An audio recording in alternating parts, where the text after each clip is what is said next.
বাবা, আমরা যাইতেছি। আমি এদিন যা করছি তার লাগে ক্ষমা করেন। গেলাম। ভালোভাবে চিন্তা করে দেখছেন তো? যে চল হয়ে গেছে।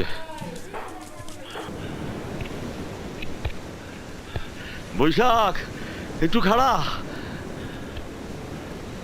আমি গেলাম। আরে যাইস না, খাড়া।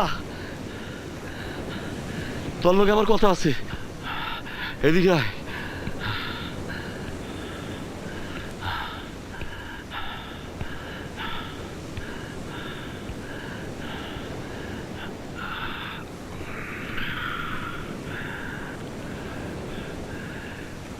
এই রসিদটা লইয়া কাইল বা পরশু অফিসে গেলে দলিলের একটা নকল দিয়ে দিব।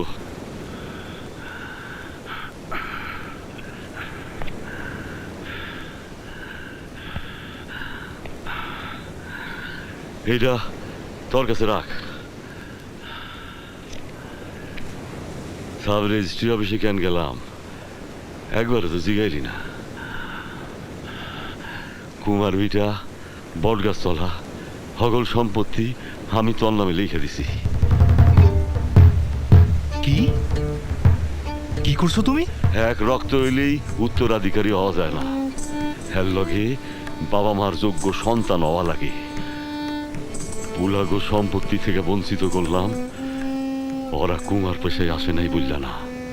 বঞ্চিত করলাম এই পেশার উপর ও কোনো সম্মান নাই বুঝলা।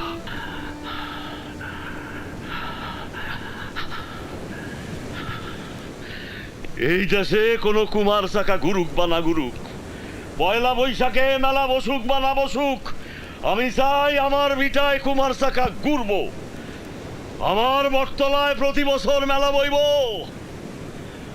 আর আর এইটা আমার অবর্তমানে তরে দিয়াই সম্ভব। আমার বিবেকের কাছে আমি পরিষ্কার, আমি কাউরে ঠকাই নাই।